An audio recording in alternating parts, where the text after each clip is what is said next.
Jamaah rahimakumullah, kita masuk ke sesi tanya jawab. Anda lihat betapa banyaknya pertanyaan yang diajukan. Semoga kita bisa menjawab sebagian darinya. Yang pertama, bismillah. Ana berumur 27 tahun. Sudah menikah 5 tahun dan sudah memiliki 3 orang anak. Jarak umur anak kurang dari 2 tahun.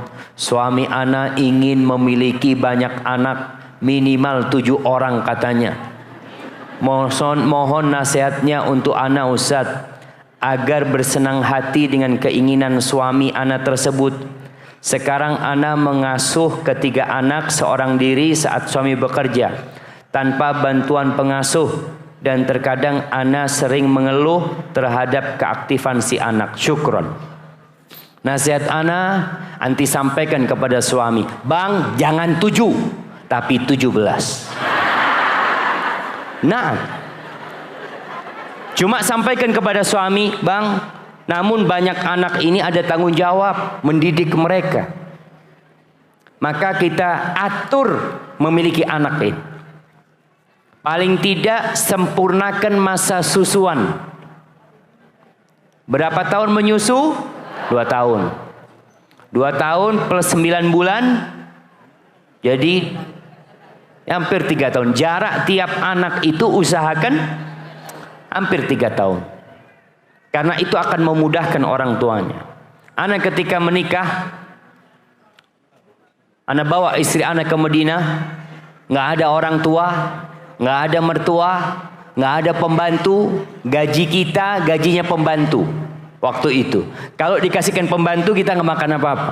Anak ngomong sama istri, waktu itu punya anak 4, tanpa pembantu, tanpa pengasuh, tanpa orang tua, tanpa siapa-siapa. Tapi kita punya Allah Azza wa Jalla. Maka nasihat anak buat ibu ini dan yang lainnya. Fatimah, putri Nabi Muhammad SAW, dia punya anak Hasan. Setelah Hasan lahir, dapat 4 bulan, punya anak Husain. Hamil Husain, bukan punya anak Husain. Setelah dia punya anak Hasan, kira-kira sekali datang bulan, bukan 4 bulan. Setelah nifas, sekali datang bulan, punya anak Husain. Jaraknya sangat berdekatan sekali. Suaminya Ali bin Abi Thalib miskin, bukan orang kaya. Sehingga nggak bisa, kalau sekarang bisa beli makanan. Capek istrinya beli makanan, nggak bisa Ali melakukan itu. Beli tepung nggak bisa. Yang bisa dibeli adalah gandum. Fatimah itu punya anak kecil, baru lahir, dalam kondisi hamil. Dia harus menggiling tepung dengan tangannya sendiri sampai kasar tangannya. Fatimah binti Muhammadin radhiyallahu ta'ala anha wa sallallahu ala nabiyina wa sallam. Itu Ali nggak tega, tapi dia nggak mampu. Akhirnya dia mengatakan kepada Fatimah, kalau engkau ngomong sama bapakmu, kalau ada pembantu mungkin bisa diperbantukan. Dengar ada pembantu. Maka Fatimah niat minta bantuan dari ayahnya. Dia sampai ke rumah Nabi Muhammad SAW, rumahnya Aisyah. Ketika itu Rasulullah SAW nggak ada di rumah. Malam hari Nabi pulang alaihissalam, disampaikan sama Nabi, disampaikan oleh Aisyah kepada Nabi alaihissalam, kalau putrimu tadi datang kemari, cerita keperluan dia. Maka Nabi alaihissalam berangkat ke rumahnya Fatimah bersama Ali. Izin masuk, Fatimah dan Ali sedang tiduran, mau berdiri disuruh duduk. Wah, bukan disuruh duduk, suruh tetap rebahan. Nabi duduk di tengah antara Fatimah sama Ali. Kata Ali bin Abi Thalib, sampai aku dapati sejuknya telapak kaki Rasulullah SAW di dadaku. Lalu Nabi mengatakan, kalian mau nggak aku kasih amalan yang lebih baik daripada pembantu? Apa? Baca subhanallah. Mana yang mau jawab? Iya. Apa?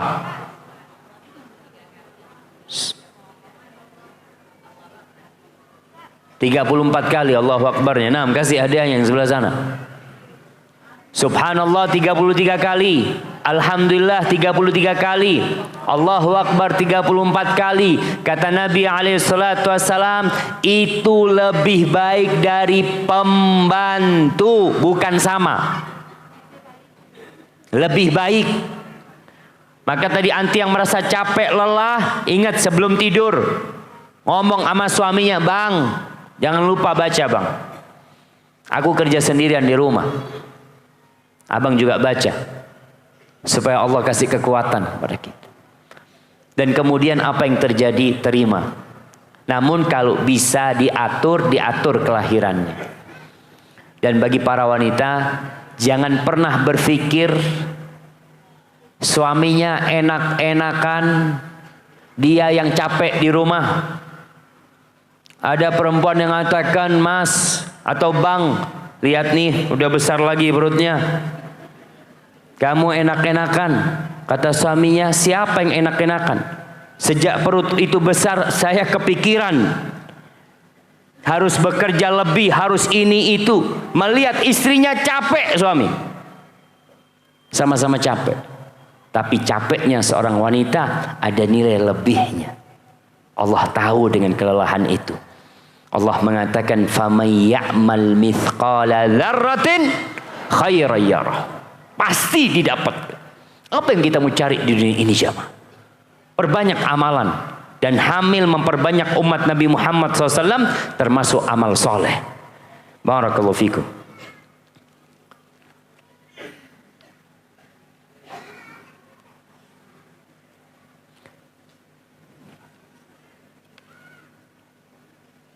Ustadz, ana punya adik seorang akhwat. Umur 18 tahun. Adik ana sangat menyukai opa-opa Korea. Apa opa-opa Korea?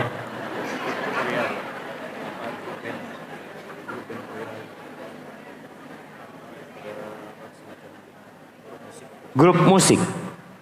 Ada K-pop Korea. Banyak lagu Korea yang dia hafal. Sampai mandi dan ke toilet pun tetap mendengarkan musik. Saya dan orang tua sudah sering menasihati namun tidak didengar. Mohon nasihatnya Ustadz, kebetulan anak kesini membawa adik anak tersebut. Dapat apa nonton Korea? Dapat apa jamaah? Kalau nonton Korea, anak setiap nonton Korea Ustadz, tahu-tahu uang keluar Ustadz. Jamaah, modal hidup kita itu bukan uang, waktu. Orang kalau sudah di hatinya penuh dengan lagu-lagu, musik-musik, artis-artis, mungkinkah Al-Quran berada di hatinya? Maka ini fitnah. Antum tahu artis-artis Korea? Orang berpikir artis-artis Korea itu orang-orang yang bahagia hidupnya, senang hidupnya. Antum baca, lihat tuh berapa banyak artis-artis Korea yang bunuh diri karena depresi. Lagu tidak membuat orang bahagia. Lagu membuat orang lalai, mungkin jingkrak-jingkrak dia. Setelah lagu itu hilang, akan kembali semua permasalahan kepada dirinya. Yang membuat orang itu bisa tenang, damai. Kata Allah, ala bizikrillah tatmainnul qulub. Dengan zikrullah hati itu akan tenang. Kemudian kita tahu kita diperintahkan menundukkan pandangan. Laki-laki menundukkan pandangan, wanita menundukkan pandangan. Dan artis-artis Korea mungkin orang memikir, waduh, manusia yang sempurna. Ketika nikah, melihat kepada suaminya, na'udzubillah, anak kok bisa dapat suami kayak gini? Hidup tidak bahagia. sepanjang hidup akan terus terbayang dengan pemandangan-pemandangan yang haram tersebut. Maka buat siapa saja, karena Korea ini bukan hanya gadis-gadis yang nonton, emak-emak juga nonton, maka tolong dihindari. Dengan cara apa? Isi waktu kita dengan hal-hal yang positif. Kalau tidak diisi dengan yang positif, mau tidak mau, yang negatif akan memenuhi kehidupan kita. Dan antum kalau melihat artis-artis yang cantik-cantik itu jemaah, banyak di antara mereka, ini cerita teman dan anak baca sendiri tentang di Korea, mereka punya produksi menciptakan artis dengan operasi plastik. Bagaimana artis-artis supaya tetap menjaga tubuhnya? Sebagian di antara mereka harus minum obat ini, minum obat itu. Semua kepalsuan yang ditunjukkan jemaah. Palsu. Kemudian kita berpikir kehidupan seperti itu semua kepalsuan. Maka hendaklah kita sadar. Ana dan anti semua diciptakan untuk mengabdi kepada Allah Azza wa Jalla. Di sini bukan tempat bersenang-senang. Apakah kalau sudah talak, apakah kalau udah minta cerai dari perempuan bisa rujuk kembali tanpa nikah lagi? Apakah kalau udah minta cerai dari perempuan? Masa laki minta cerai? Baik, mungkin suami sudah menceraikan istrinya. Kalau suami sudah mengatakan, ingat cerai ini ada dua bahasanya. Ada yang sorry, ucapan cerai yang pasti maksudnya cerai. Suami mengatakan, aku menceraikan kamu, aku mentalak kamu, itu cerai. Tapi kalau suami mengatakan, kamu pulang ke rumah orang tuamu. Kalau yang pertama nggak perlu niat. Kalau itu dikatakan jatuh cerai. Kalau yang kedua atau yang semisalnya, maka perlu niat. Kalau niat suami menceraikan, jatuh cerai. Tapi kalau niat suami ingin istirahat, nggak ingin ngelihat wajahnya istri, maka tidak jatuh cerai. Kalau sudah jatuh cerai, mungkinkah rujuk? Selama dalam masa iddah. Selama dalam masa iddah. Maka suami tinggal merujuk istrinya tanpa nikah lagi. Dia tinggal mengatakan kepada istrinya, aku sudah merujukmu. Istri nggak bisa nolak, nggak bisa nolak. Nggak bang, aku nggak mau, nggak bisa. Selama dalam masa iddah dia posisinya masih istri, masih wajib nafkah. Makanya kalau malam hari digauli istrinya, maka jatuh rujuk itu sendiri. Tapi kalau perempuan yang gugat cerai terjadi khulu, maka selesai. Suami nggak bisa rujuk kecuali dengan nikah kembali. Adapun kalau sudah keluar masa iddahnya, diperlukan nikah baru. Seperti orang lain.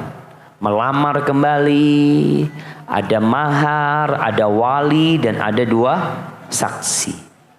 Barakallahu fikum. Afwan Ustadz. Pertanyaannya, sekolah atau rumah?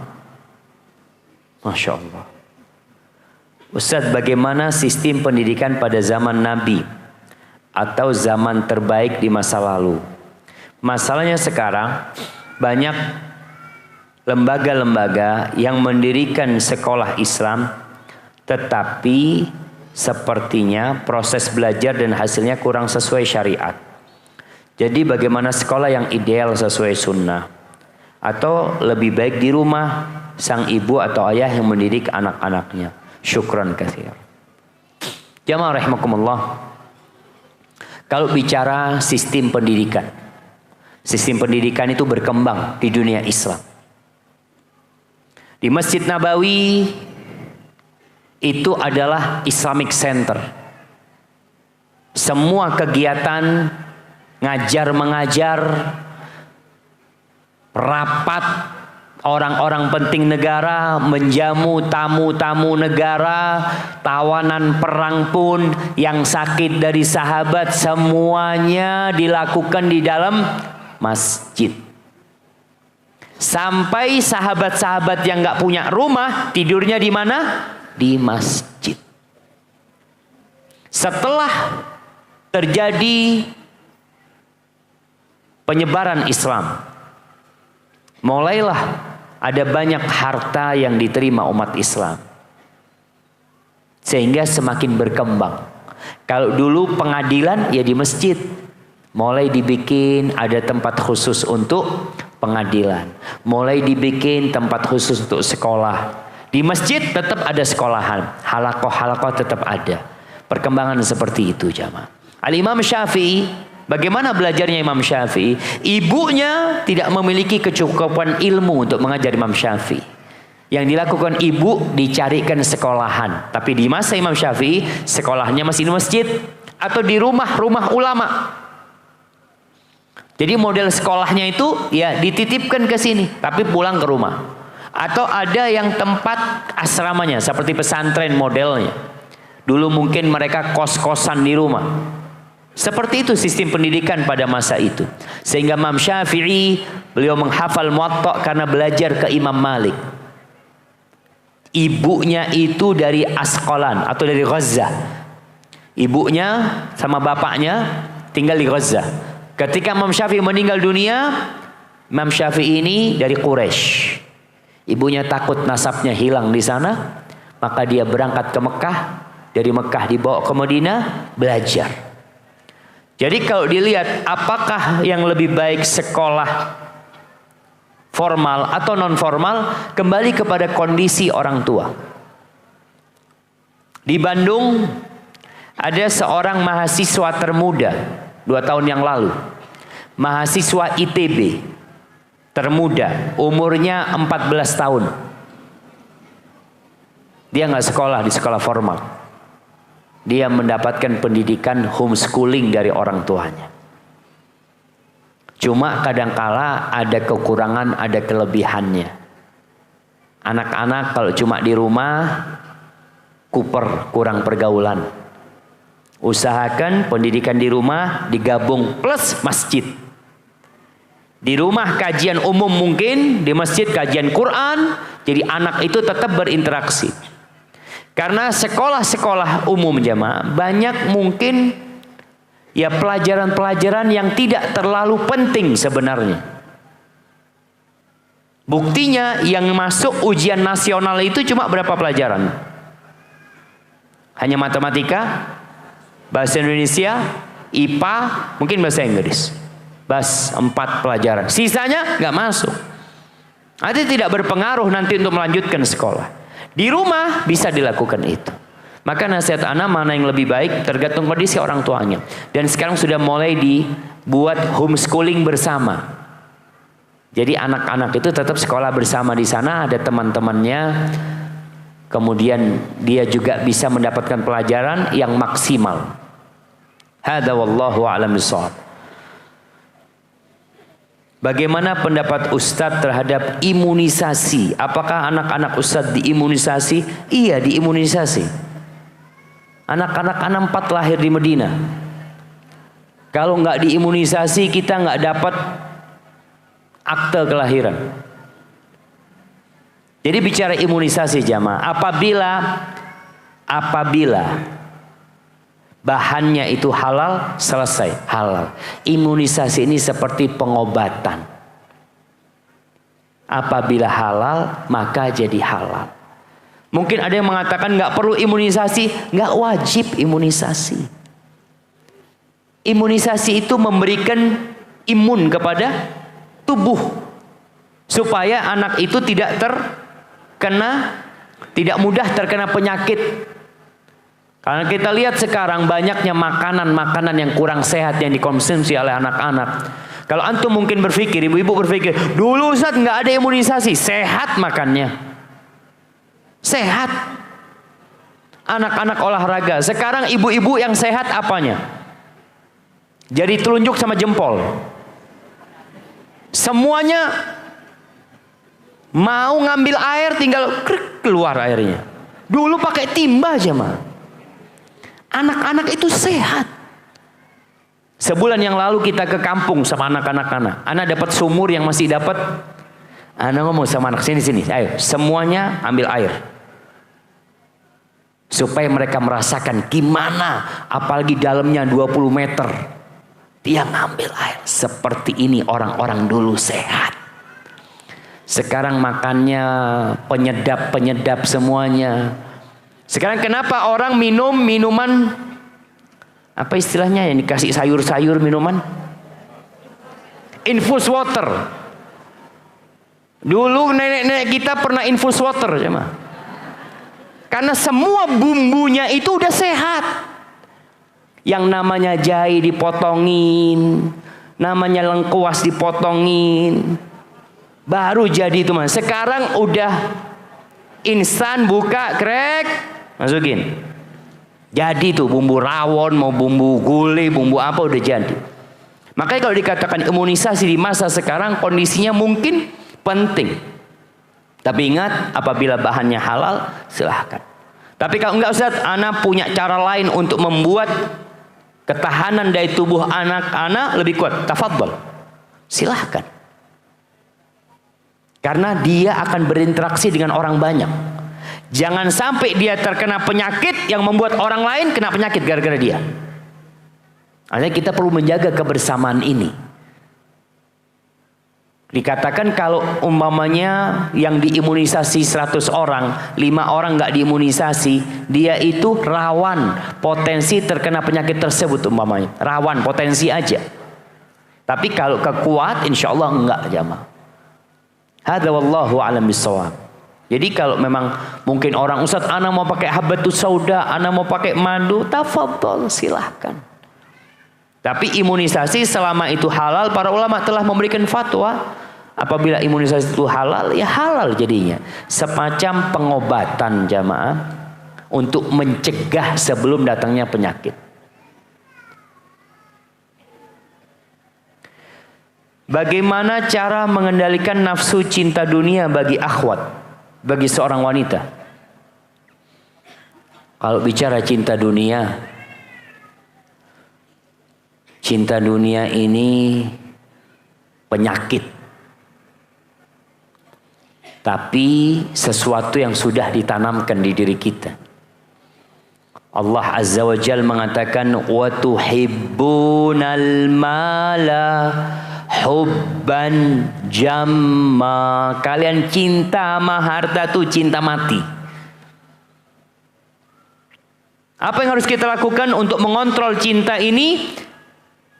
Hendaklah kita mengetahui hakikat dunia.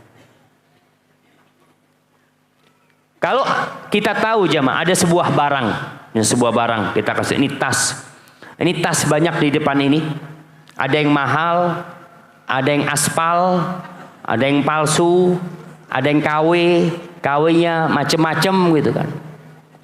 Taib. Ketika orang tahu dengan barang yang bagus, dia akan jaga barang dia. Tapi ketika barangnya jelek, aduh Zat, ana cuma beli 50.000 Zat. Maka dia akan meremehkan. Bagaimana dunia ini? Apakah dunia ini pantas untuk diperjuangkan?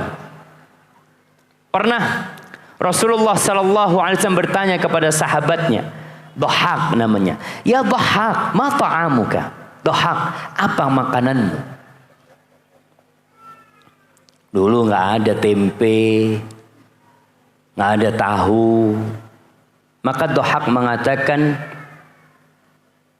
al-lahmu wal laban. Makananku daging dan susu. Itu makanannya. Gak banyak makan tepung mungkin. Dia nyebutkan itu. Lalu beliau bertanya, alaihi salatu wassalam, thumma yasiru ila madza? Kemudian itu makanan jadi apa? Daging yang dibakar ya. Kemudian susu. Setelah dimakan jadi apa? Dhahak malu mau menjawab. Dia menjawab mengatakan, ilama qad alimta ya Rasulullah. menjadi sesuatu yang engkau sudah tahu. Kata Rasul SAW, sesungguhnya Allah menjadikan makanan manusia itu permisalan untuk dunia. Dalam riwayat lain disebutkan, kita lihat makanan walaupun dikasih hiasan, ya, orang makan kadangkala dibentuk ika, dibentuk apa, dikasih bumbu ini, bumbu itu, minumannya begitu enaknya. Jadi apa semuanya? Jadi kotoran. Maka ibu-ibu ketika makan enak, ingat, jadi kotoran. Itu dunia. Walaupun dihiasi seperti apa, semua akan berakhir dengan kehancuran. Nggak ada jemaah. Allah mengatakan kepada Nabi kita Muhammad SAW, innaka mayyitun wa innahum mayyitun. Engkau mayit dan mereka juga mayit. Kita ini adalah mayit yang sedang berjalan di muka bumi ini. Maka agar kecintaan kita kepada dunia itu berkurang, ketahuilah hakikat dunia ini. Apa sih yang diperebutkan sama orang? Wallahi jamaah, mungkin kita nggak memahami kenapa 2 rakaat sebelum subuh lebih baik dari dunia dan isinya. Ana akan kasih contoh supaya kita paham hadis-hadis Nabi yang berkaitan dengan keutamaan akhirat. Kalau ada seorang wanita, dia membawa 5 kilo emas dengan permata 1 kilo. Dia berduaan nih. Yang satu kawannya hanya membawa air, nggak macam-macam. Mereka berdua berangkat ke padang pasir. Kira-kira yang bermanfaat emas apa air? Yang punya emas mengatakan, Dek, airnya saya beli 5 kilo emas. Makasih, jazakallah khair. Makan tuh emas. Nggak ada gunanya.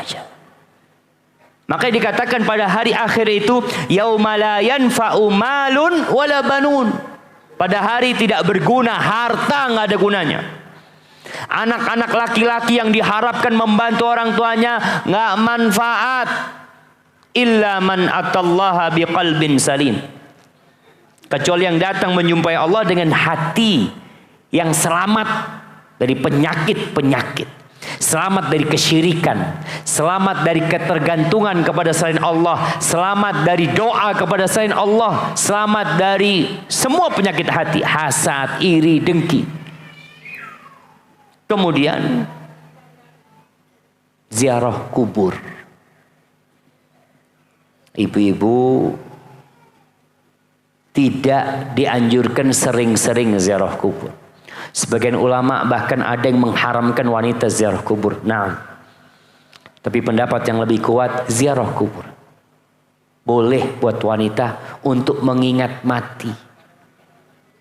Lihat rumah yang ditempatin peninggalan bapak. Bapak nggak bawa apa-apa. Ibu meninggal dunia. Ini ziarah kubur, bukan mengantarkan jenazah ke kuburan, bukan. Ibu-ibu dilarang untuk mengikuti jenazah ke kuburan, tapi selesai orang-orang menguburkan, mau ziarah kubur silahkan.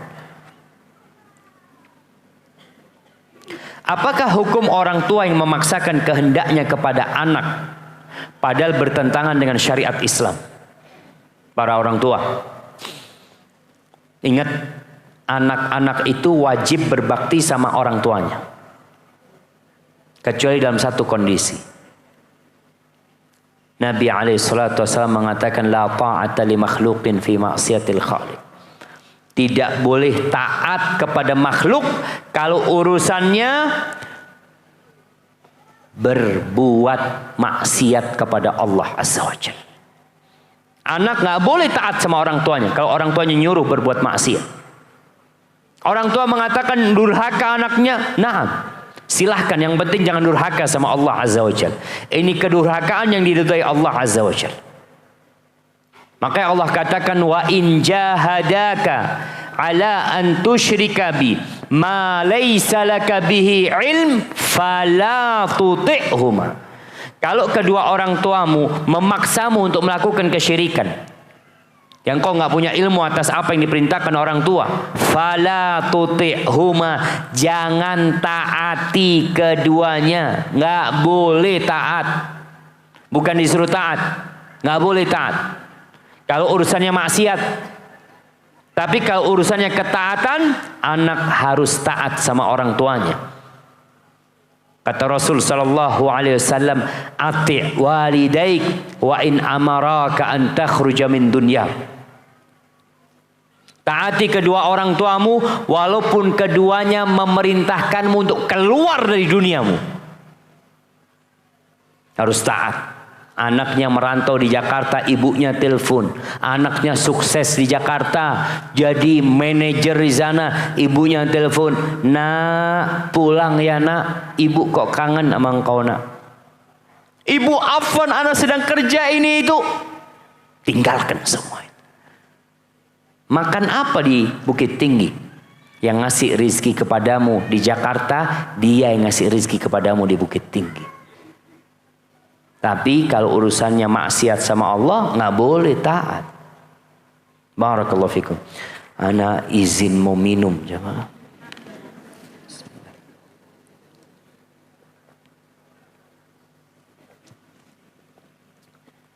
Alhamdulillah.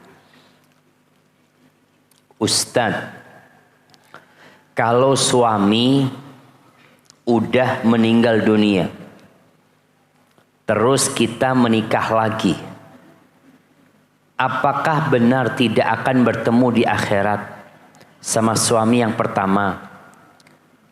Masya Allah, kayaknya dia cinta sama suami pertamanya, jemaah. Nyesel dapat suami yang kedua kayak gini, na'udzubillah, kata dia. Nah, ada dua pendapat para ulama tentang wanita yang menikah lagi. Apakah kalau dia masuk surga, suaminya masuk surga, dia akan bersama suaminya yang terakhir, atau dia boleh memilih suami?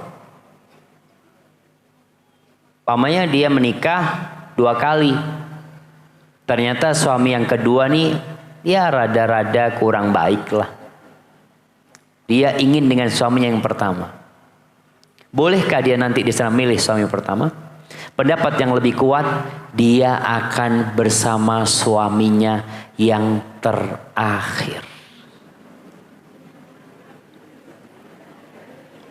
Jamaah, kalau sudah di surga semuanya indah. Jangan berpikir ya Allah kumpul sama dia lagi di surga. Astagfirullah. Ini di surga bukan di dunia.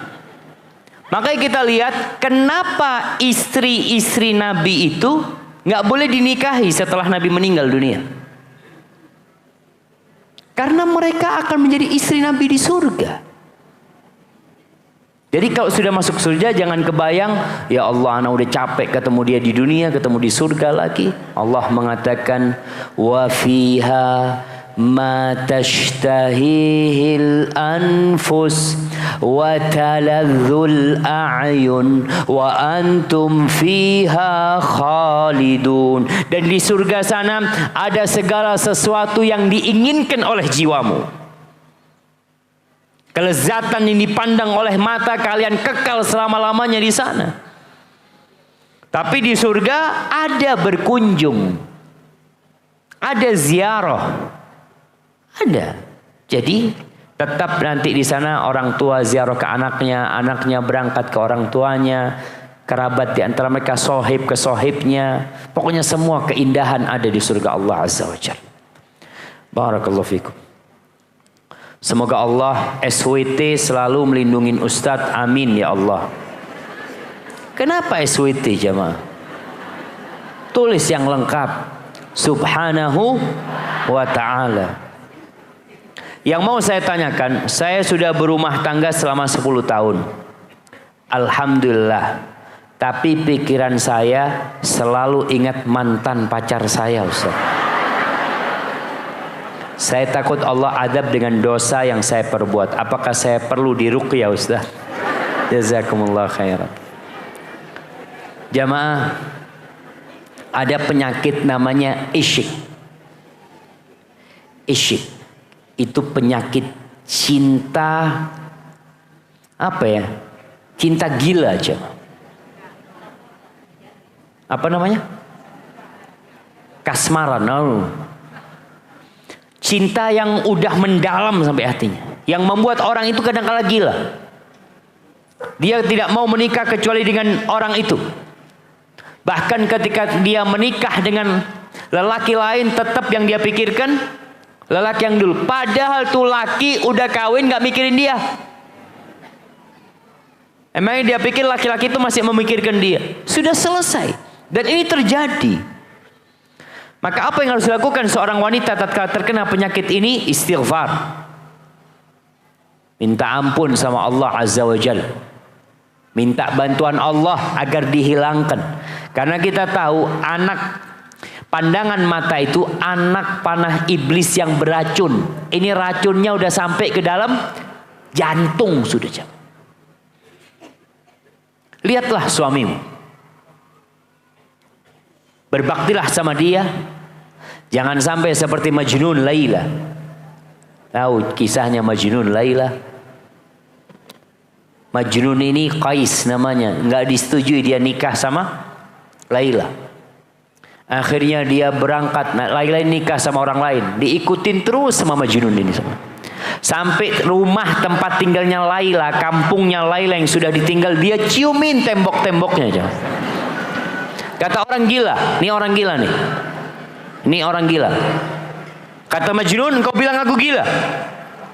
Dia mengatakan, uqabbilu dzal jidara wa dzal jidar wa ma hubbul jidari syaghafna qalbi. Aku cium tembok yang ini, aku cium tembok yang itu, bukan karena aku cinta dengan tembok ini. Walakin hubbu man sakanat diyar, tapi cinta dengan yang pernah tinggal di tembok-tembok ini. Itu namanya gila. Tapi dia nggak mau disebut gila, jemaah. Maka buat perempuan yang seperti ini, hilangkan semua bekas-bekas mantan dia. Nomor handphonenya, hilangkan semua. Karena ada perempuan yang masih menyimpan nomor handphone tuh laki-laki. Kadang-kala dia buka statusnya, mantannya, dilihat. Nggak komentar walau apa, cuma dilihat. Dia ikut di follower suaminya, mantan pacarnya, hilangkan semua hal itu, jemaah. Karena inilah yang membuat penyakit itu nggak sembuh. Orang itu kadangkala kalau kena virus, semua barang-barang dia yang berbahaya itu dibuang agar selamat. Dan engkau untuk menyelamatkan virus tersebut, buang semuanya.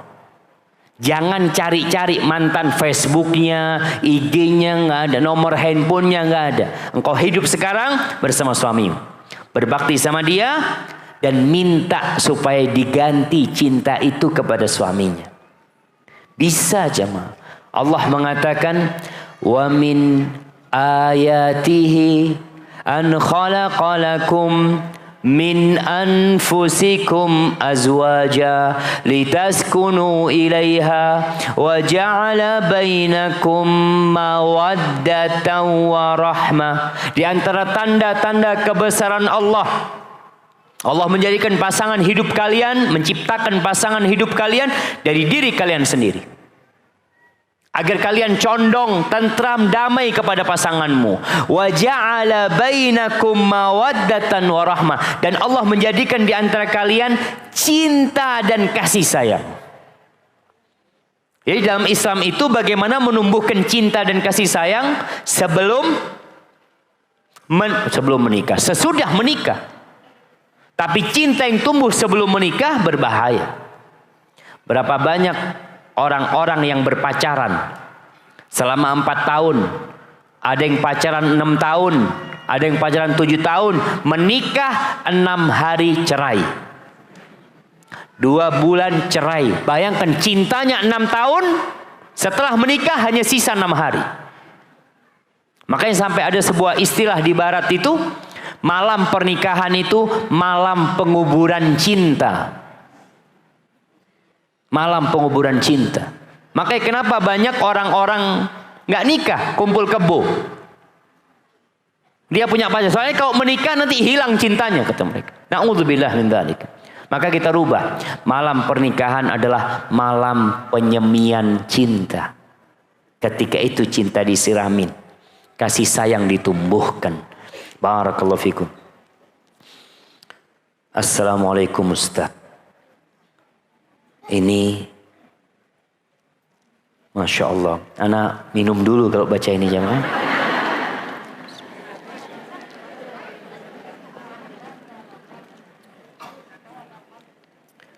Alhamdulillah. Semoga dalam keadaan sehat. Ustadz, suami saya menikah diam-diam secara siri di kota lain. Saya dan suami di kota A, perempuan itu di kota B. Pernikahan kami sudah 20 tahun. Kejadian ini sudah 1 tahun yang lalu saat suami bilang pergi perjalanan dinas. Setelah pernikahan itu terjadi, suami berubah sikap kepada saya. Seperti secara sengaja teleponan di depan saya ketika di kamar tidur tengah malam hingga subuh. Saya tetap melayani suami seperti biasa. Tetapi suami sempat mengatakan akan menceraikan saya. Karena istrinya ingin menikah resmi. Tetapi saya tetap bertahan. Hingga akhirnya suami menyuruh pergi dulu dari rumah. Dan membawa anak-anak. Sekarang saya sudah di kota C, kampung halaman. Sebelum saya berangkat ke kota C, suami mengatakan jika saya akan berangkat maka akan mentalak saya. Jika saya akan berangkat maka akan mentalak saya. Yang ingin saya tanyakan, apakah suami termasuk zalim? Sebelum berangkat kami masih berhubungan. Saat sudah di bandara suami tidak mengatakan apa-apa. Sampai saat ini sudah 5 bulan tidak bertemu. Bagaimana status saya saat ini? Apakah sudah jatuh talak sedangkan saat berangkat saya sedang haid? Terima kasih. Jamaah rahimakumullah. Kita tahu poligami diperbolehkan. Nikah lebih dari 1 diperbolehkan bagi yang mampu berbuat adil. Tapi jangan sampai engkau menikahi janda menjandakan istri. Silahkan menikahi janda dengan cara yang baik. Karena ana lihat itu perempuan yang dinikahin suaminya ternyata dia menjadi penyakit agar suami menceraikan yang pertama. Karena dia ingin resmi. Maka yang pertama harus diceraikan supaya dia bisa nikah resmi. Inilah kadangkala ketika orang-orang tidak bertakwa kepada Allah hanya mengikuti nafsunya belaka. Kalau yang ditanyakan apakah suami termasuk zalim? Ya kalau Anda melihat dari ceritanya dia zalim. Ketika dia di rumah istri pertama malah telepon-teleponan dengan istri sirinya. Seharusnya dia jaga perasaan istrinya. Kalau dia di luar rumah silahkan telepon. Ini menjaga jemaah. Rasulullah SAW subhanallah. Beliau mengatakan inni uharrij alaikum Allahumma inni uharrij alaikum bihaqqid dhaifain. Ya Allah, aku menimpakan kesusahan kepada kalian yang menelantarkan 2 hak orang yang lemah.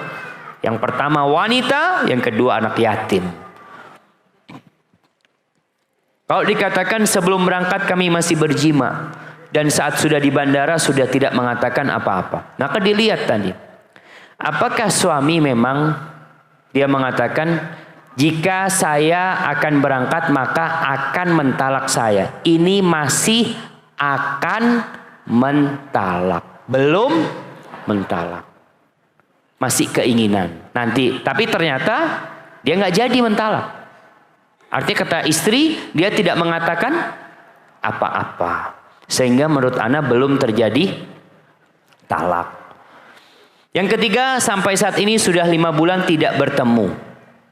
Masih istri selama belum diceraikan oleh suami. Dan suami wajib memberikan nafkah kepada istrinya. Jamaah rahimakumullah, nih buat ibu-ibu juga yang mungkin punya anak seperti ini, anak laki-laki seperti ini. Tolong jangan menggantung wanita. Kalau memang sudah tidak menginginkannya, jangan digantung.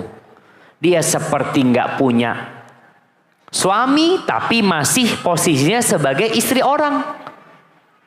Nggak punya suami karena dia nggak dikasih nafkah, suaminya juga tidak peduli sama dia. Kemudian dia mau menikah nggak bisa karena posisinya masih istri orang.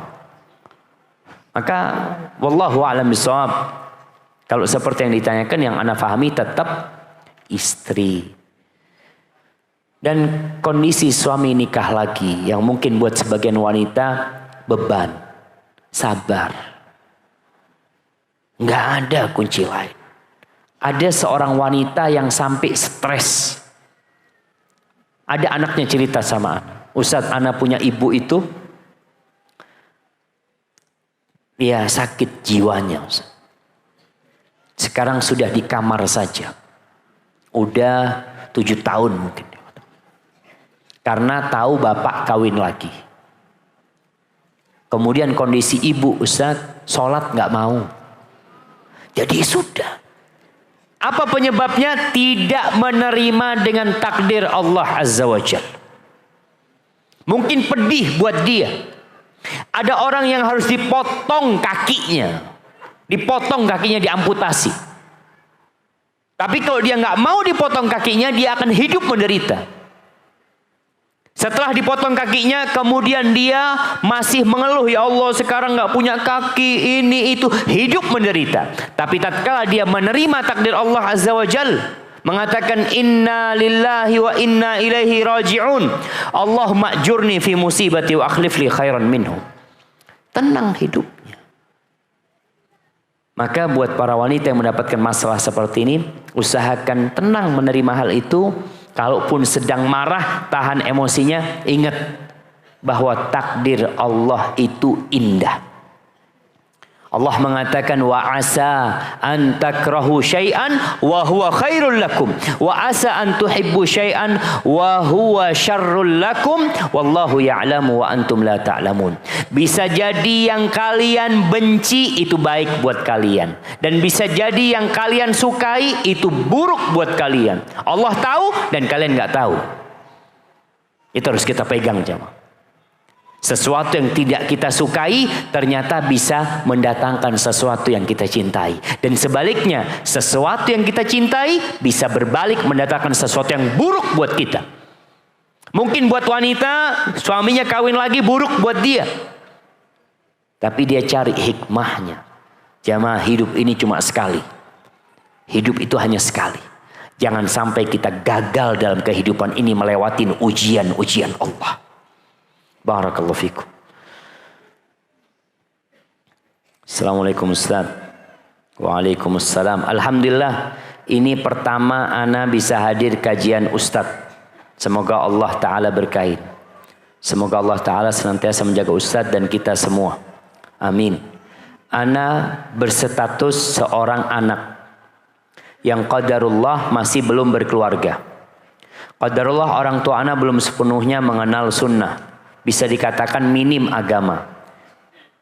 Yang beliau masih belum menomorsatukan terkhusus dalam mencari seorang menantu dalam agama. Yang sering membuat ana bingung dalam bersikap Ustadz. Di satu sisi, ana ingin menjadi seorang wanita yang solehah, mengerti dalam agama. Dan banyak malah orang terdekat ana sering mengatakan ana terlalu pemilih dalam memilih suami. Karena ana komitmen dalam agama nomor 1. Yang ana mau tanyakan, apa yang harus ana lakukan Ustadz? Agar ana tetap taat kepada Allah dan juga berbakti pada orang tua. Mohon doakan orang tua ana Ustadz. Semoga Allah limpahkan hidayah agar beliau diangkat kelak derajatnya di surga Allah karena menikahkan ana dengan hamba Allah yang soleh. Syukran Ustaz, jazakallah khair. Afwan, panjang tulisannya Ustaz. Iya, panjang tulisannya. Jamaah rahimakumullah. Kalau bicara memilih, lahir kita nggak bisa milih. Tahu-tahu keluar. Kok keluar di bukit tinggi? Nggak bisa milih. Mati pun kita nggak bisa milih. Tapi menikah bisa milih. Makanya jangan salah pilih. Rasulullah sallallahu alaihi wasallam mengatakan, "Idza ja'akum man tardawna dinahu wa khuluquhu fa'ankihu." Apabila datang kepada kalian seorang laki-laki yang agamanya baik, akhlaknya mulia, nikahkan. Nabi tidak bicara harta. Agamanya baik, akhlaknya mulia, nikahkan. Wa illa, kalau tidak, kadang-kala orang tua tadi memikirkan bukan melihat agama, melihat mobil yang dipakai. Datang mobilnya apa? Oh, Masya Allah, bagus. Langsung tanya, kapan rencana nikahnya? Karena mobilnya bagus. Tapi kalau datang naik ojek, tanya sama orang tua, kamu kerja apa? Dari awal sudah mau nolak, sudah. Kau kerja ini itu. Ya, sudah, nanti kita pikirkan bersama ya, insya Allah. Nanti kita kasih kabar insya Allah. Barakallahu fiik. Dia tidak melihat agama, yang dilihat dunia. Nabi mengatakan alaihi salatu wassalam, kalau orang yang beragama baik, berakhlak mulia ditolak, akan terjadi fitnah, kekacauan, dan kerusakan di muka bumi ini. Antum lihat anak-anak gelandangan di pinggir jalan. Anak-anak pang, laki perempuan kumpul. Kadang-kala anak lihat mereka di lampu merah. Mana bapak ibunya? Karena mereka tidak melihat kepada agama dan akhlak. Kalau bicara harta, sehari bisa hilang. Kalau bicara pekerjaan, dia bisa di PHK. Tapi kalau bicara ketaatan kepada Allah Azza wa Jal, dan orang itu orang baik, subhanallah, walaupun tidak berharta, walaupun tidak bertahta, kalau dia dekat sama Allah Azza wa Jal, Allah mengatakan, inna akramakum indallah atqakum. Yang paling mulia di sisi Allah, yang paling bertakwa. Maka ketika anti melihat, sekarang gimana caranya? Sampaikan kepada orang tua. Kalau nggak bisa pakai lisan, anti bikin tulisan. Kirim kepada orang tua. Yang pertama, ucapkan terima kasih kepada orang tua. Yang kedua, minta maaf karena belum bisa berbakti. Yang ketiga, memohon sama orang tua. Paling tidak anti punya standar tidak berlebihan. Kalau bicara agama, agama itu ada minimal. Minimal agama itu orang itu melaksanakan kewajiban, meninggalkan yang haram.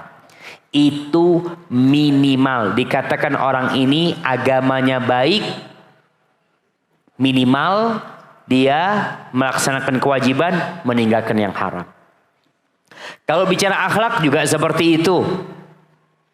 Bicara akhlak minimal. Akhlak ini, orang ini berbakti sama orang tuanya. Orang ini menyayangi yang kecil. Dan orang ini menghormati yang besar. Orang ini pemberani. Orang ini tidak bakhil. Ibu-ibu jangan sampai dapat suami pelit. Pelit ini termasuk sifat buruk. Yang kata Nabi SAW, ini bicara akhlak dan agama. La yajtami'u imanun wa syuhun fi jawfil abdi. Iman itu nggak mungkin bergabung dengan sifat kikir, nggak mungkin di dalam hati. Kalau orang ini beriman, dia dermawan. Kalau dia bakhil, imannya lemah atau diragukan. Maka anti tulis surat, minta sama orang tua, minta tadi agama paling tidak yang minimal. Akhlak seperti itu. Mungkin mau maksimal, sulit. Anak kepingin Ustaz, suami seorang yang hafal Al-Quranul Karim. Alhamdulillah. Anti berapa hafal Quran? Ya baru sampai wadduha. Dia mau yang hafal Quranul Karim. Mungkin dapat. Kalau Allah mau kasih. Maka perbanyak doa. Mohon sama Allah Azza wa Jalla. Assalamualaikum warahmatullahi wabarakatuh. Ustadz, bagaimana caranya ana sebagai istri untuk bisa mengajak suami untuk lebih semangat dalam beragama. Sedangkan dia sudah mulai tahu ilmu sedikit-sedikit. Tapi masih menunda-nunda, lebih mengutamakan dunia. Tapi keras untuk menuntut hanya pada anak-anak. Sedangkan dia sebagai imam di rumah masih lalai dalam beribadah. Ya jamaah, nih tadi kalau salah pilih suami. Salah pilih suami, istri capek. Dia didik anaknya dengan baik. Sholat tepat waktu benar. Ngelihat bapaknya dengar azan masih minum kopi sama makan pisang goreng. Anaknya udah siap pakai baju mau ke masjid. Kata bapaknya, oh berangkat duluan. Bapak nyusul nanti. Kadang-kala seperti itu. Makanya kenapa disuruh milih yang agamanya baik, akhlaknya mulia, supaya nggak capek dalam rumah tangga ini. Apa yang harus dilakukan suami, istri seperti ini? Istri sabar yang pertama. Yang kedua, watawasau bil haq, watawasau bis sabr. Tetap ngobrol sama bapaknya anak-anak, bang. Anak-anak tuh kepingin bang berangkat ke masjid sama abang. Kepingin mereka itu melihat abahnya di depan, bawa tangan mereka berdua. Artinya ada usaha dari istri memberi nasihat kepada suami dengan cara yang bijak, penuh dengan hikmah. Istri kalau ngasih tahu suami jangan teriak-teriak sampai tetangga dengar. Jangan suami pulang kerja sedang capek, istri ngomong, bang sini duduk sini bang. Sini. Abang ini sampai kapan akan seperti ini? Masya Allah. Ini siapa yang pemimpin, siapa yang anak buah jamaah. Gak bisa seperti itu. Masih nasihat suami, duduk sama suami. Kalau bicara suami sudah mulai tahu ilmu sedikit-sedikit, alhamdulillah. Berarti ini ada usaha untuk lebih dalam lagi. Bantu dengan doa. Izin sama suami. Bang, aku mau puasa sunnah bang. Kenapa puasa sunnah? Ya, anak kepingin doa mustajab, ingin doain abang. Nggak apa-apa. Supaya suaminya jadi benar. Artinya perbanyak ibadah dan seorang istri. Kalau tidak mendapatkan dukungan dari suami, jangan kemudian merana hidupnya. Ya udah, anak takdirnya dapat suami kayak gini, dan anak tidak ingin anak-anak seperti bapaknya. Mungkin ada kesalahan anak memilih suami seperti ini, tapi insya Allah masih bisa diperbaikin. Berusaha untuk memperbaiki. Barakallahu fikum. Assalamualaikum Ustaz. Waalaikumsalam warahmatullah.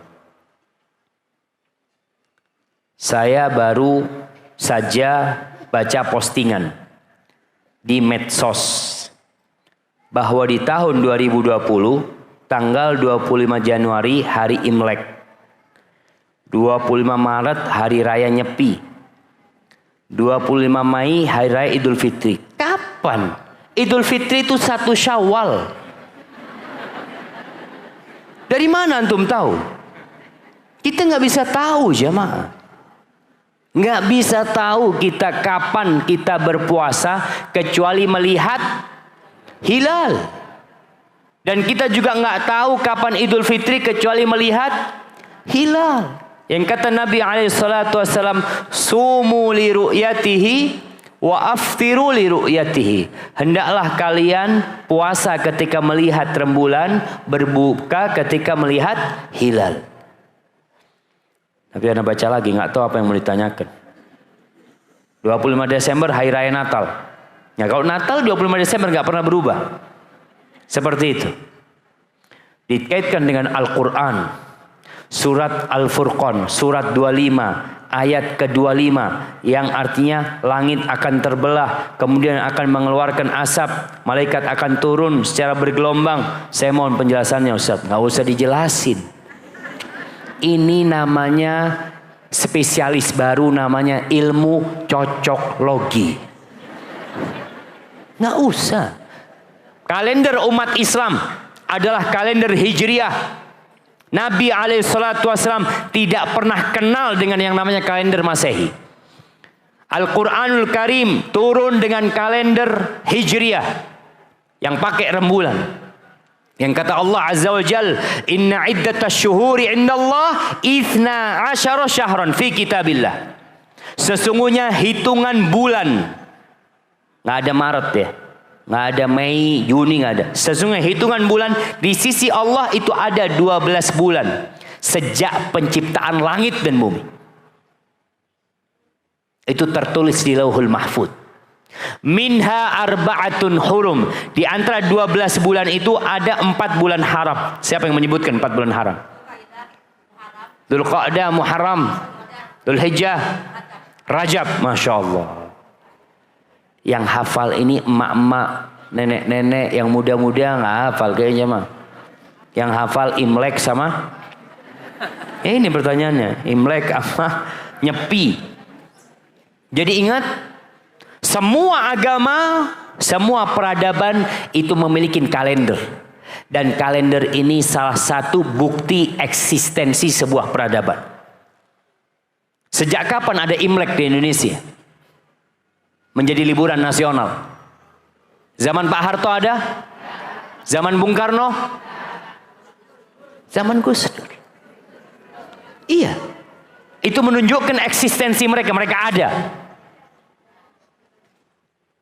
Dan kita umat Islam, kalender kita adalah Hijriyah. Dan kalender Hijriyah tentunya kalau dibandingkan dengan bulan-bulan Masehi nggak akan ketemu. Nanti kita, yang jelas kita akan puasa tanggal 1 Ramadan, berbuka tanggal 1 Syawal. Nggak ada Maret, Mei, Juni, nggak ada. Maka nggak perlu dicocok-cocokkan sama kalender-kalender ini. Tugas kita jamaah beramal. Kata Nabi SAW ketika ditanya, ya Rasulullah, aya'lamu Rabbuna ahlal jannati min ahlin nar. Apakah Allah sudah tahu mana di antara kita yang masuk surga dan mana di antara kita yang masuk neraka? Kata Nabi SAW, na'am. Tahu, na'am. Terus untuk apa kita beramal? Kata Nabi SAW, i'malu, tugas kalian beramal. Fakullun muyassarun lima khuliqa lahu. Semua akan dimudahkan sesuai dengan yang diciptakan untuknya. Barakallahu fikum. Maka jamaah tolong hindarin ilmu cocoklogi. Hindarin. Mencocok-cocokkan seperti ini. Dulu ketika 11 apa? 9/11 11 bulan 11 ya, kejadian bukan kejadian runtuhnya gedung yang di Amerika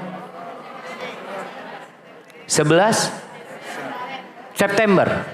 September itu kemudian muncul pakar cocoklogi. Oh, ternyata hancurnya gedung itu sudah disebutkan di dalam Al-Quranul Karim. Kejadiannya seperti ini. La haula wa la quwata illa billah. Engkau baca tafsir Quran, fahamin, amalkan dalam kehidupan ini. Jadi ilmu cocoklogi ini, kalau cocok. Tapi kalau nggak cocok, dipaksain akhirnya. Ada yang mengatakan, nanti akan muncul tanduk setan. Sudah muncul tanduk setan itu. Di mana? Di Zamzam Tower di Mekah sana. Itu setengah rembulan itu tanduk setan, kata dia. Hadza wallahu a'lam. Bismillah Ustaz. Ana seorang janda yang ditinggal mati suami. Bagaimana cara ana untuk meraih surga Allah karena tempat ana berkhidmat telah tiada? Ya. Gimana jemaah? Kalau bicara berkhidmat, Maryam binti Imran itu diwakafkan. Kalau bahasa diwakafkan ini mungkin dia itu sama orang tuanya diberikan kepada Masjidil Aqsa. Dia tidak punya suami, dia tetap bisa berkhidmat. Jadi kalau bicara berkhidmat, mungkin anti tidak berkhidmat kepada suami karena suami sudah meninggal dunia. Anti bisa mendoakan dia. Yang kedua, kalau suami punya anak-anak, besarkan anak-anak. Anak-anak yatim tuh. Ana wa kafilul yatim kahatain. Aku bersama orang yang merawat anak yatim seperti ini, kata Nabi SAW. Jaga tuh anak-anaknya. Ada perempuan-perempuan yang Masya Allah, dia tidak menikah lagi. Dia berpikir, aku akan fokus mendidik anak-anak. Maka insya Allah dia akan masuk surga dan dekat sama Rasul Sallallahu Alaihi Wasallam. Kalau niatnya benar. Tapi kalau nggak mampu, Ustaz, anak kayaknya nggak mampu, Ustaz. Boleh nggak ana berdoa supaya kawin lagi? Boleh. Dan di masa Nabi Muhammad SAW dan di masa para sahabat itu hampir nggak ada janda nganggur. Ada janda meninggal dunia, langsung sahabat-sahabat menikahi janda tersebut. Jadi istri kedua, ketiga, keempat. Jandanya Abu Bakar dinikahin oleh Ali bin Abi Thalib radhiyallahu anhu. Seperti itu para sahabat Nabi. Karena memang janda kalau banyak di satu kampung bahaya. Akan membuat rumah-rumah ini pada ketakutan. Awas ada janda. Seperti itu. Padahal dia niat baik, tetap orang-orang suudzon sama dia. Maka janda sabar. Kemudian yang lainnya, ya bantu itu janda. Tidak harus dengan dia menikah lagi. Bisa jadi dengan memberikan pekerjaan kepada itu janda. Atau memberikan santunan rutin setiap tahun. Atau membangunkan rumah untuk janda-janda. Agar mereka tetap bisa hidup dengan nyaman di muka bumi ini. Barakallahu fikum. Ustadz, tetangga yang ada di depan rumah ana melakukan praktek perdukunan. Hati ana tidak nyaman. Karena ana tidak sanggup mencegahnya dengan lisan ana. Karena iman ana sangat lemah. Ana hanya mengingkari dalam hati. Dan berdoa pada Allah agar diberi petunjuk.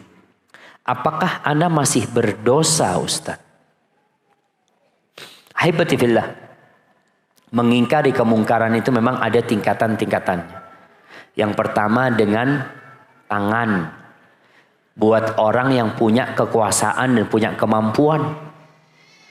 Kalau di kampung mungkin ada Pak RT, ada Pak RW, nanti kepada kepolisian.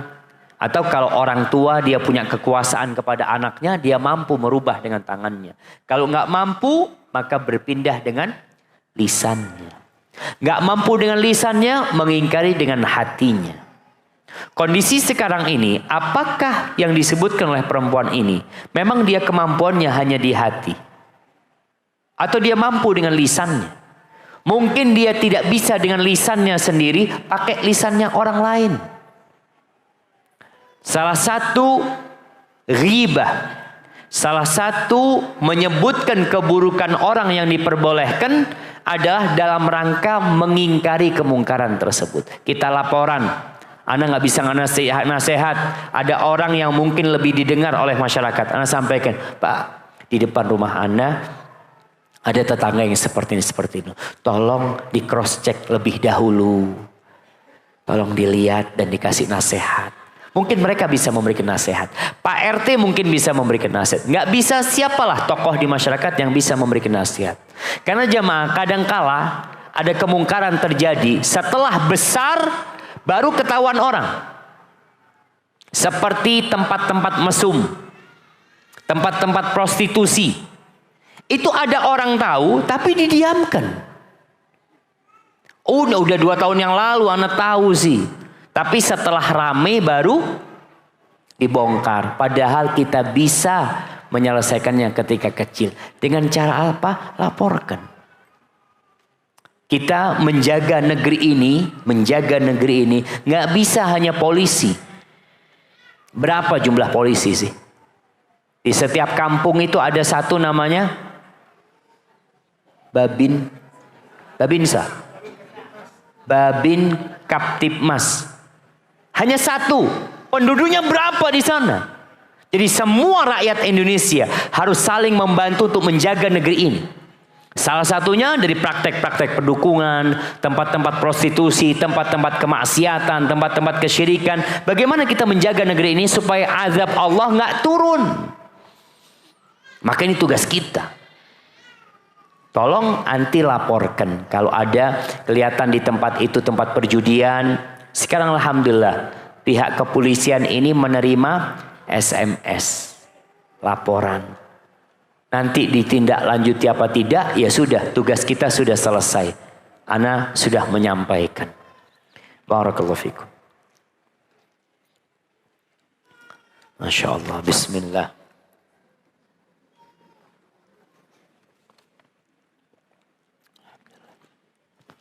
Assalamualaikum Ustaz. Apakah berdosa saya jengkel kepada suami dan keluarga suami? Dari awal menikah, suami tidak cerita kalau dia yang menafkahi keluarganya. Karena bapak dan ibunya bercerai, sementara adik-adiknya sudah besar-besar dan sudah sepatutnya bekerja. Tapi mereka terasa manja dengan selalu dibiayai oleh suami. Sampai-sampai suami saya punya hutang di mana-mana. Karena kalau untuk keluarga kecil kita saja tidak akan banyak biaya. Saya suka sedih melihat suami saya kesusahan. Kesian suaminya. Apa yang harus dilakukan istri? Hibur suaminya. Bukan malah jengkel sama suaminya. Suami terbebani dengan keluarganya. Kalau anti dikatakan tadi ternyata suami membiayai keluarganya, tidak perlu anti bicara tentang masa lalu. Anti punya suami yang baik. Anti punya suami yang peduli sama keluarganya. Dan kita tahu silaturahim ini, menyambung rahim, berbuat baik kepada keluarga, termasuk pintu rizki. Maka anti harus tumbuhkan keimanan. Bahwasanya sodakoh atau bantuan suami kepada keluarganya tidak akan mengurangi harta suami. Nabi SAW bersumpah. Beliau mengatakan dalam sumpahnya ada 3 hal yang beliau bersumpah untuknya. Salah satunya beliau bersumpah bahwa mana qasat sadaqatun min mal. Sodakoh itu tidak akan mengurangi harta. Tapi kadang-kadang kita nggak yakin. Bahkan kita berpikir, ya Allah, habis nanti uangnya suami. Innallaha huwar razzaq. Allah tuh yang kasih rizki. Rizki kita bukan di kebun kita. Rizki kita bukan di tempat kerja kita. Rizki kita kata Allah, wa fis samai rizqukum wa ma tu'adun. Di langit tuh rizki kalian. Allah yang bagi-bagi rizki. Kita melihat ada orang Masya Allah kerja sendiri, nggak punya apa-apa. Atau nggak punya siapa yang dia tanggung. Miskin. Ketika anak menikah, ini bicara rizki siapa? Anak menikah, anak pulang dari Madinah, lulus, ngomong sama orang tua. Syafiq mau nikah. Iya. Punya apa? Nggak punya apa-apa. Punya handphone. Ya udah, dijual handphonenya. Jual handphone. Anak menikah, anak jual handphone. Buat belikan kalung buat istri. Orang tua bantu uang mahar, ya sudah itu aja yang dipunya ia. Ya sudah, bismillah, alhamdulillah diterima. Sampai ke Madinah punya utang. Hidup bertahun-tahun di Madinah sendirian, bujangan, nggak bisa punya mobil. Punya istri, punya anak, bisa punya mobil. Seharusnya kalau dipikir, nggak cukup tuh uang. Engkau hidup sendirian aja, pas-pasan. Gimana hidup sama istri? Istri bawa rizki sendiri. Anak bawa rizki sendiri. Orang tua punya rizki sendiri. Adik-adik punya rizki sendiri. Kalau lewat kita, kita hanya medianya lewat. Itu rizki mereka. Maka dukung suaminya ketika berbaik hati dengan adik-adiknya. Yang memang Allah Azza wa Jal memerintahkan kita. Apa kata Allah Azza wa Jal? Allah mengatakan ketika ditanya tentang sodakoh ini buat siapa? Yas'alunaka madza yunfiqun. Mereka bertanya apa dan kepada siapa kita berinfak? Qul ma anfaqtum min khairin falil walidain. Apa saja harta yang kau infakkan yang paling berhak adalah orang tua. Terus siapa? Wal aqrabin. Kerabat-kerabat kita. Maka istri jangan jengkel. Dukung suami. Dukung suami untuk tetap rizkinya. Kalau bisa jangan berhutang, bang. Abang jangan berhutang. Karena hutang ini beban. Rasulullah SAW berlindung dari hutang. Kecuali darurat berhutang. Selain juga suami agar tetap mendidik adik-adiknya. Kalau dikatakan ternyata adik-adiknya sudah manja. Padahal dia seharusnya bekerja. Dia tetap malas bekerja. Maka di sini suami bukan hanya memberikan harta kepada adik-adiknya, tapi memberikan bekal untuk masa depan buat adik-adiknya. Karena kalau harta dikasih habis. Tapi kalau kasih pelatihan, kasih ilmu sehingga dia bisa bekerja nantinya. Hadza wallahu a'lam bissawab. Bagaimana cara kita mendakwain ajaran Islam yang benar dengan cara yang baik kepada keluarga kita? Dan terutama kepada orang tua, Ustaz. Ana takut menyakiti hati orang tua. Ana tapi ana ingin sekali orang tua ana mengenal. Dan tidak mudah terkena syubhat. Dan bagaimana adab yang baik dalam mendakwain orang lain, Ustaz. Kadang ana merasa belum pantas untuk mendakwain orang lain. Tetapi terkadang hati ini tidak menerima jika ada nampak kemungkaran di depan ana, Ustaz. Dan ana juga tidak tahu harus memulai dari mana, Ustaz. Barakallahu fikum. Baik, kalau bicara mendakwain orang tua. Rasulullah SAW selama 40 tahun tidak berdakwah di kota Mekah. Belum diangkat jadi nabi. Tapi penduduk Mekah itu sudah kenal Rasulullah SAW. Dikenal apanya? Akhlaknya. Perilakunya, amanahnya. Bahkan penduduk Mekah itu cinta sama Nabi Muhammad SAW. Tapi tatkala beliau berdakwah, kecintaan itu berubah. Pujian berubah menjadi cacian. Cinta berubah menjadi kebencian. Pujian menjadi cacian. Padahal beliau sudah berusaha dengan baik dan akhlak yang mulia. Itu konsekuensi dari menyampaikan agama Allah ini. Engkau akan dibully. Engkau akan disakitin. Mungkin engkau akan diusir dan mungkin dibunuh oleh mereka. Itu konsekuensi. Ada nabi yang dibunuh, jemaah. Nabi siapa yang dibunuh? Oleh kaumnya. Anda kasih hadiah. Nabi Soleh? Enggak. Nabi siapa yang dibunuh oleh kaumnya? Nabi Isa dibunuh, mati. Nabi Isa diangkat sama Allah Azza wa Jalla. Jamaah. Nabi Yahya. Siapa yang ngomong Nabi Yahya? Kasih hadiah. Nah, Nabi Yahya. Terus bapaknya Nabi Yahya. Nabi Zakaria. Dibunuh sama kaumnya.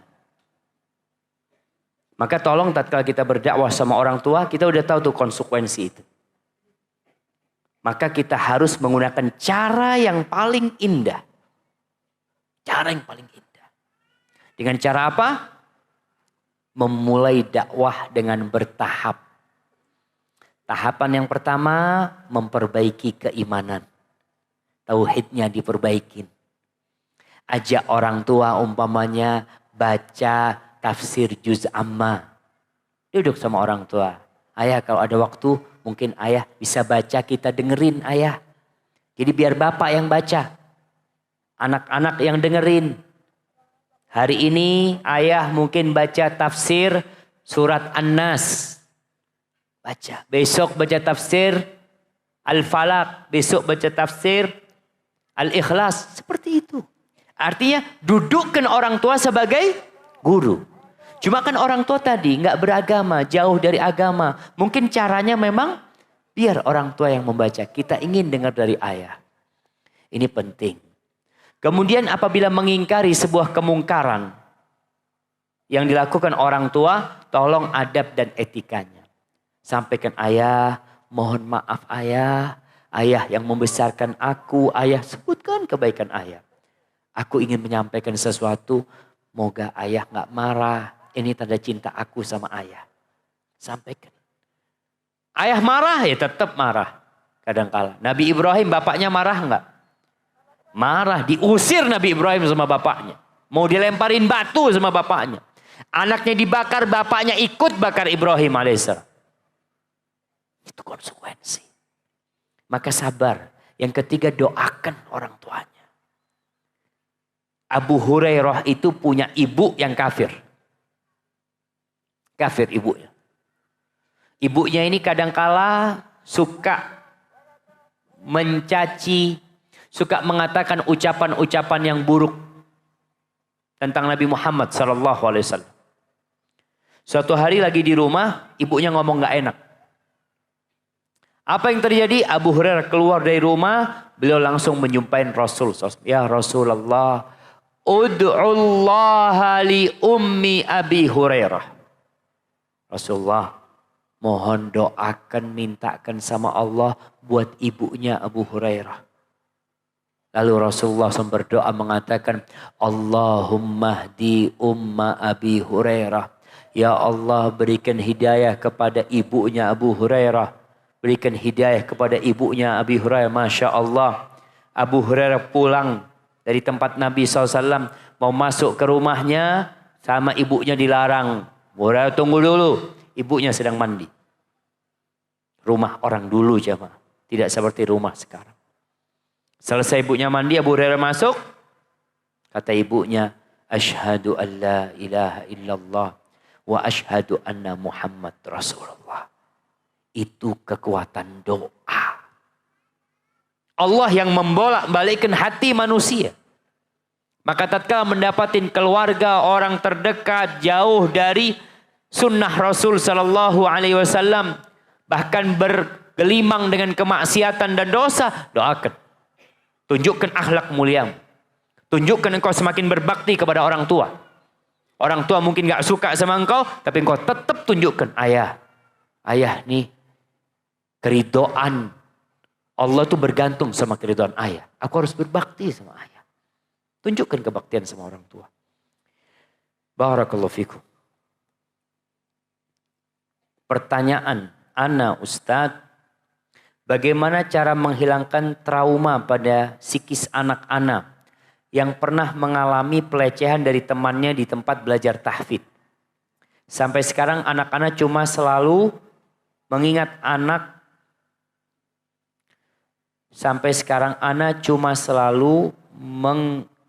mengingatkan anak-anak untuk menjauh dari temannya tersebut dan harus berhati-hati untuk melakukan apa saja karena Allah melihat kita.